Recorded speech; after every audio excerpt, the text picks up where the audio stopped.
la entrega a Dios nos libera para poder afrontar la realidad de que no tenemos el control. Cuanto antes nos demos cuenta de que no controlamos nada, es cuanto antes vamos a adquirir sabiduría y tranquilidad. No tenemos el control de la vida. Es una realidad que para que la cultura de hoy del tú puedes todo, tú sabes todo, no nos prepara. Pero la Biblia nos prepara que no tenemos el control. Hay una famosa serie bélica en HBO, creada por Tom Hanks y Steven Spielberg, llamada Hermanos de Sangre, y en uno de los episodios se relata la historia cuando los soldados aliados desembarcaron en la Francia controlada por los nazis. El soldado raso Blitz está paralizado por el miedo, de modo que finge estar herido para evitar la batalla y se esconde en una trinchera para evadir el conflicto, para evadir el peligro. Obviamente lo consume la vergüenza, el autodesprecio. Más tarde le confiesa a su teniente que se escondió en una zanja después de desembarcar en Francia, y entonces sostienen una conversación que ilumina su destino para siempre. El teniente le dice: Blitz, no puedes continuar escondiéndote, tu única esperanza es aceptar el hecho de que ya estás muerto. Y cuando antes lo aceptes, más pronto podrás servir, porque no puedes servir como soldado si no te consideras muerto. Tienes que servir como debe servir un soldado. De eso depende tu vida y de eso depende la guerra, ¿no? Y esa comprensión en el soldado se convirtió en un momento decisivo, porque mientras que Blitz creyera que podía hacer de la supervivencia su objetivo final, se encontraba muerto en vida. De tanto miedo nunca iba a poder vivir, ni mucho menos pelear, ¿no es cierto? Entonces, en lugar de morir viviendo, iba a vivir muriendo todos los días. Iba a ser inútil para los demás, iba a ser miserable consigo mismo. Entonces, cuando aceptó el hecho de que ya estaba muerto, tuvo algo más noble, más elevado por lo cual vivir, que simplemente sobrevivir o la supervivencia. Se liberó de su antigua vida de miedo, porque ahora no podía entrar a la batalla y al mismo tiempo tratar de preservar su vida. Iba a tener que elegir. Entonces el teniente le dijo: tu única esperanza es aceptar el hecho de que ya estás muerto, de que no tienes nada que perder, ¿no? Hay otros ejemplos más humildes de esto. Un maestro de la escuela dominical le pregunta a los niños de su clase: ¿qué creen que tienen que hacer para ir al cielo? Ir a la iglesia, ser muy, muy buenos, obedecer a los padres. Y un niño dijo: no, nada de eso. Para ir al cielo hay que morirse. Y es cierto, porque el único camino para una vida espiritual es rendirse, morir a nuestro ego, a nuestro egoísmo, a nuestra exigencia de que el mundo siempre tiene que girar a nuestro alrededor. Entonces, para todos son válidas las palabras del teniente. Nuestra única esperanza es aceptar el hecho de que ya estamos muertos, ¿no? De que ya estamos entregados al Señor.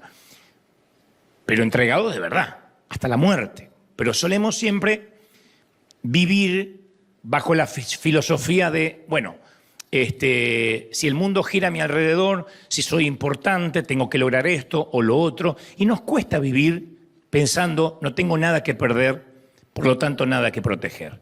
Entonces preferimos alternar entre lo que sabemos que le agrada a Dios y lo que anhela nuestros deseos. No nos gusta perder el control de nuestras vidas. No es algo que nos guste, perder el control.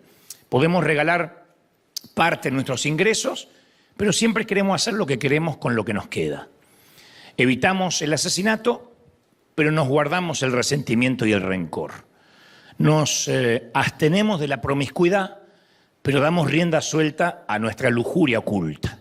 Sin embargo, el Señor nos dice: yo no quiero una parte de tu tiempo, no me interesa un porcentaje de tu dinero, yo te quiero a ti completamente. Yo no vine a atormentar tu ego, yo vine a matarlo. El ego siempre intenta hacer que nuestra voluntad sobreviva. Por eso, cuando uno tiene el ego todavía vivo, o cuando uno todavía tienen sus deseos vivos, nos pone en la misma situación que el soldado Blitz. Es como intentar ir al norte y al sur al mismo tiempo.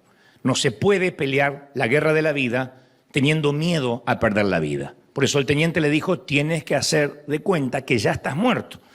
Cuando no tienes nada que perder, cuando no tienes nada que proteger, peleas de una manera diferente. Porque nada en la vida funciona a medias. Nadie puede estar un poco embarazada, nadie puede estar un poco soltero, mucho menos alguien puede ser un poco cristiano. Hemos oído la frase, y yo soy más o menos cristiano. No, o es cristiano o está del otro lado, ¿no? No hay términos medios. Ahora bien, yo estoy consciente que la frase entrega total o entrega total a Dios ha sido muy mal usada por líderes religiosos, a veces para justificar la opresión, legitimar la esclavitud, para presionar a las esposas al permanecer en matrimonios con cónyuges abusivos. Es más, la psicología moderna afirma que la independencia y la autonomía son fundamentales para la salud emocional. Sé tú mismo, tienes que ser independiente, autónomo, de manera que es válido preguntarnos, a ver, si yo entrego mi voluntad total a Dios, ¿no voy a perder mi libertad? ¿Será que me voy a transformar en un robot? ¿Voy a perder el libre albedrío? Es una pregunta loable que nos las hagamos, ¿no? Pero el tema es que la entrega absoluta siempre trae libertad, siempre. Porque la entrega que parece una derrota, cuando entregamos nuestra vida a Dios, nos termina liberando.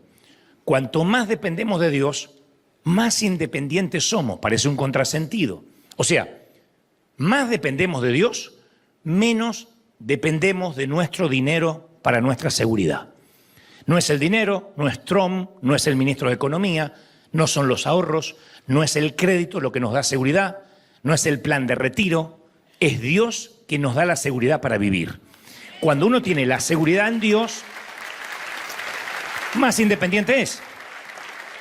Menos dependeremos de nuestro atractivo para valer. La valía no tiene que ver con el exacerbado culto a la estética.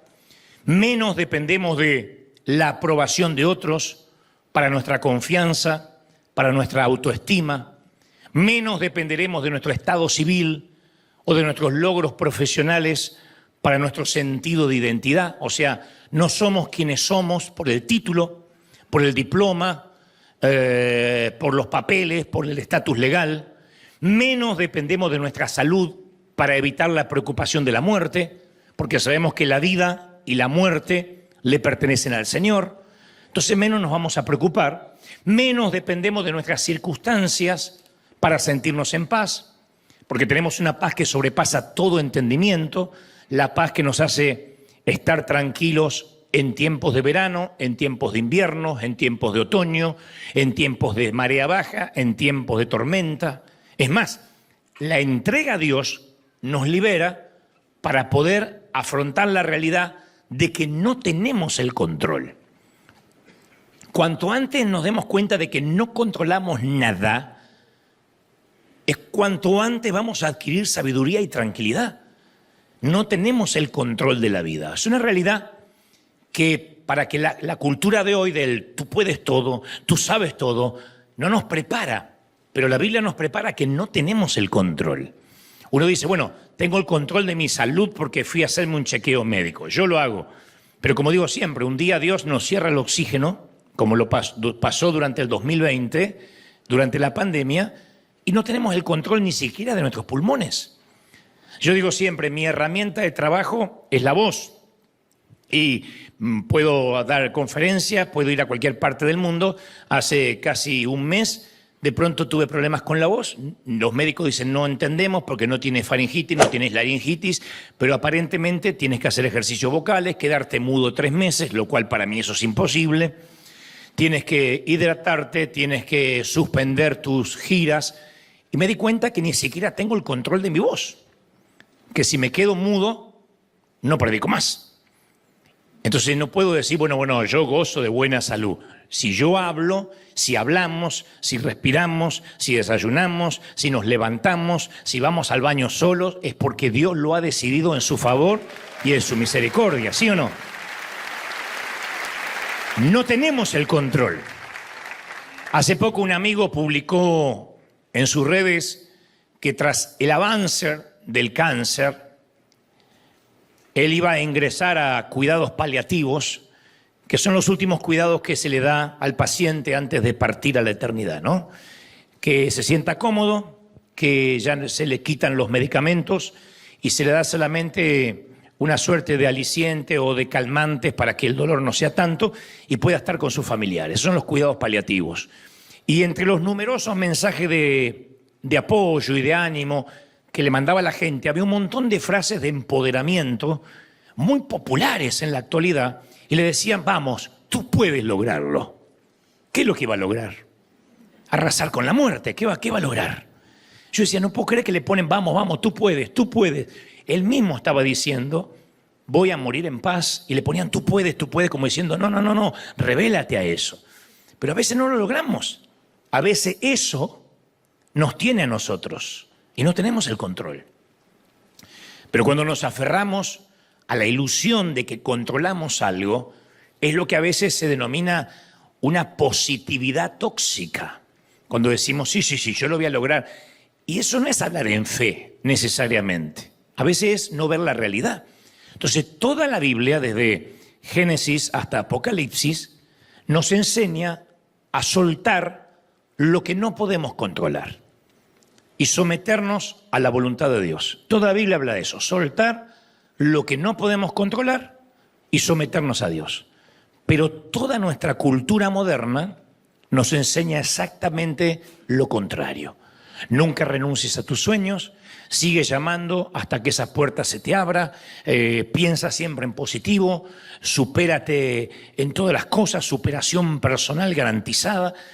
Toda la industria de las charlas motivacionales o el coaching se basan en la premisa de que podemos tener lo que queremos y podemos ser quienes queremos cuando tengamos ganas de serlo. Pero no podemos, porque básicamente no tenemos el control de nuestra vida. Nadie sabe cuántos serán sus días. Desde la cuna a la tumba, desde el útero al sepulcro, nuestros días están contados por el Señor. Y cuando Dios ya determinó que nos tengamos que ir, nos vamos a ir. Ahora, esto no significa que no nos vamos a cuidar y vamos a caminar a comer grasa en cantidad industrial y llenarnos de pupusa. No, lo que digo es, uno se cuida el templo del espíritu, tiene una vida saludable, no obstante, no tenemos el control de nuestros días. No tenemos el control de lo que nos puede pasar. Entonces, el Señor dice, para ganar, tienes que rendirte. Como dijo el teniente al soldado Raso Blit, tienes que pensar que ya estás muerto. Es la única forma de salir a la guerra. Porque si estás pensando en salvar tu vida, no le vas a servir ni al ejército, ni a tus amigos, ni a la bandera que te alistó. Tienes que pensar que ya estás muerto, que no tienes nada para perder. Y acá es justo donde me quiero meter en el tema de fondo. Hay una frase que se le suele decir a quienes asisten por primera vez al grupo de Alcohólicos Anónimos y es, si realmente quieres que Dios te ayude, vas a tener que renunciar a la idea del Dios que crees conocer. Si realmente, lo diré otra vez, quieres que Dios te ayude, vas a tener que renunciar a la idea del Dios que crees conocer. Hay una vieja película, bueno, no tan vieja, pero no es actual, que se llama El Show de Truman o The Truman Show, donde narra la vida, interpretada por Jim Carrey, narra la vida de Truman Burbank, un hombre que descubre que todo su entorno es un show de televisión y que él es el protagonista. Él nunca sabe, desde niño hasta que lo descubre, que es el protagonista de un reality. Él nació en un pueblo perfecto, que en realidad es un gigantesco set o plató de televisión.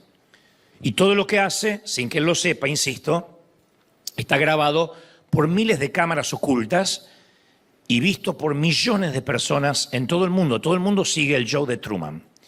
Su familia, sus amigos, sus vecinos, su prometida, son actores contratados para interpretar un papel en su vida. Y en un momento Truman intenta salir de ese pueblo, pero los productores usan el tráfico, los bloqueos, el miedo que Truman le tiene al agua, que fue provocado por la falsa muerte de su padre, para poder retenerlo, para que no se vaya, porque es el protagonista del show. Y a pesar de las mentiras y los intentos de control del creador del programa, un tal Christoph, Truman decide enfrentar sus miedos, especialmente cuando sospecha de que a lo mejor su vida no es tan real como parece. Christoph es el director de todo el show, literalmente observa a Truman desde un cielo falso y controla el clima y domina el guión. Cuando él quiere se oscurece, cuando él quiere sale el sol, cuando él quiere hay tormenta. Christoph es un personaje complejo que explota a Truman para su propia gloria. Y cuando Truman por fin se da cuenta de que sus propios temores lo tienen atrapado en un pueblo falso, en un set de televisión, genera el valor para enfrentar ese mar tenebroso que no es otra cosa que un lago de escenografía y abandona ese Edén falso. Y finalmente, el final de la película, te la puedo espolear, se convierte en una persona real, ¿no? Cuando yo vi la película por primera vez, a mí me causó un gran impacto, como la mayoría. A priori me identifiqué con Truman porque para mí también me atraía vivir en una suerte de burbuja protegida en vez de tener el valor de enfrentarme a la realidad. Yo también quería creer que por ser cristiano nunca me iba a enfermar, que todo estaba bajo un control absoluto de Dios, que a mí la muerte no me iba a llegar, los seres queridos no se me iban a morir, de que todo me iba a ir bien. A mí me gustaba vivir una suerte de Truman Show a partir de conocer a Dios. Así que también tuve que renunciar de a poco, a medida que fui creciendo, la idea del Dios que yo creía conocer a través de la religión heredada y mis sesgos.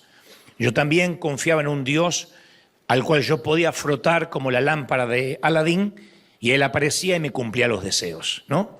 Me costó años de autoterapia espiritual entender de que la vida no funciona así, que la vida es más real que eso y no por eso menos espiritual. No hace mucho estaba en un avión, volví por nostalgia a ver la película y de repente vi otra perspectiva. Me percaté de que además de Truman, yo también soy a veces Christoph, el director, porque también me gusta tener el control del espectáculo.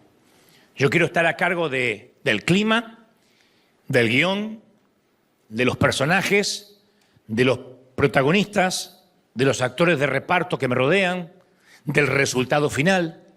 Y siempre, a través de muchos años, no siempre, pero a través de muchos años, he insistido en escribir mi propio libreto, mi propio guión, mi propio script. He querido que otros reciten las líneas que les escribo a fin de poder parecer un hombre exitoso o un gran líder.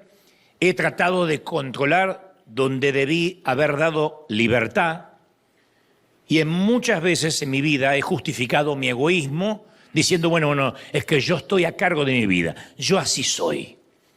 Y me di cuenta con dolor que no puedo controlar mi propio show, que tú no puedes controlar tu propio show, tú no puedes controlar tu vida.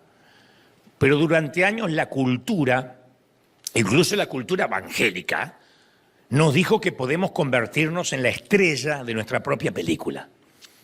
Que uno tiene que cumplir los sueños y creer en lo que Dios le dijo, que por cierto es verdad. Pero a veces llevamos eso al extremo, al punto de que creemos que somos protagonistas de nuestro propio reality show. Decidimos lo que queremos, escribimos el guión, diseñamos la escenografía y nos convertimos en el director. Y es una ley universal que pulula por tantos sitios y aparece en tantos libros que todo lo que se sueña y se visiona por mucho tiempo, si lo ves lo suficiente, se convertirá en realidad. Nos han repetido hasta el cansancio, tú eres el protagonista de tu propia vida, te mereces vivir bajo la luz de los reflectores. Ese es el camino de la voluntad propia. Hay libros, hay iglesias, Hay oradores que ofrecen esa opción.